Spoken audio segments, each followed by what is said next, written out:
Hi, I'm Tahn Sharpe. Welcome to the Inside Network.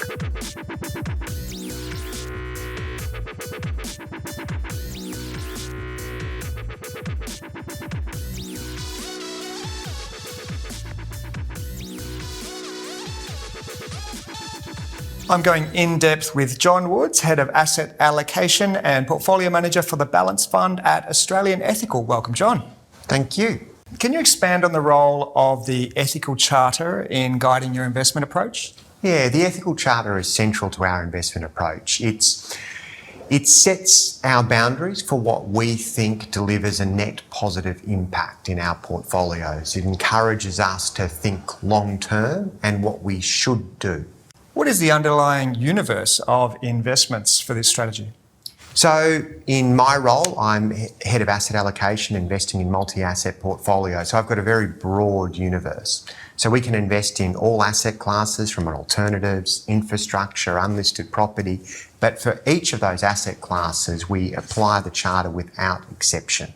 Can you expand on Australian Ethical's approach to investing into real assets and alternatives? So real assets and alternatives are where we see that we can have some really significant impact.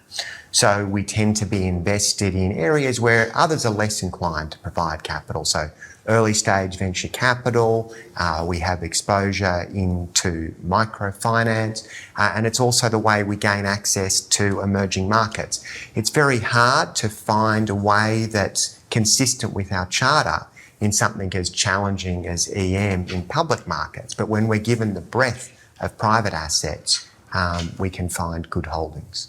Ethical investing tends to come with natural biases. How do you manage these within the portfolio?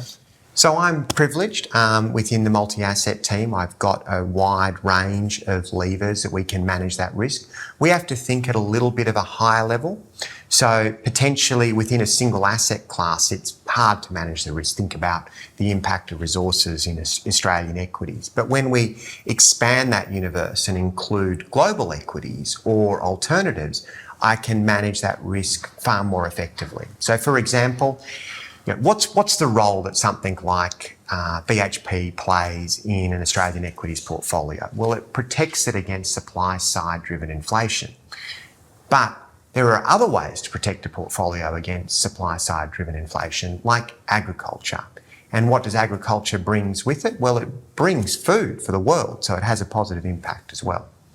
John, 2022 has been a challenging year for markets. I think we'd all agree. Where do you see the opportunities in 2023? 2022 has been a very challenging year, and I think looking forward to 2023, it's actually be where the most significant challenges have been. So some small cap equities, some technology companies, when we look out to the future, their valuations have become quite disconnected from fundamentals, and that offers an opportunity for those investors who have a long time horizon come 2023.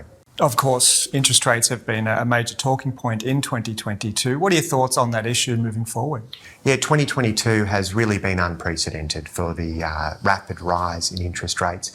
Looking at indicators, something like the TIPS or agriculture prices suggest that markets believe that the actions that central banks have taken are sufficient to bring inflation under control, and thus they should be able to ease off on rising rates further. But the world is fragile at the moment, so there's significant risk to that. Whether we have another energy crisis, there's risk, but the environment right now is constructive. Fancy taking a stab at when rates might temper off globally? Look, I think we're much closer now to that point than we have been in the last 12 months. It looks like we get a break in January, the RBA doesn't meet, so let's put that one in the bag. But first quarter, second quarter of next year, that's my stab at the moment. The 40-60 asset allocation has been the staple of portfolio construction for several decades. How has your portfolio evolved over this time, John? The broad characteristics of 40-60, 70-30 still remain important. But when you start to look under the hood of what constitutes a multi-asset fund today, it's changed significantly. So there's infrastructure, there's alternatives. And when you dig into alternatives, there's growth alternatives, venture capital, global private equity, agriculture investment, derivatives, long-short funds. It's still broadly got a 60-40 risk profile, but the level of diversification in a multi-asset fund today has evolved significantly versus the past. Brilliant. John Woods, Head of Asset Allocation at Australian Ethical. Thanks for joining us. Thank you.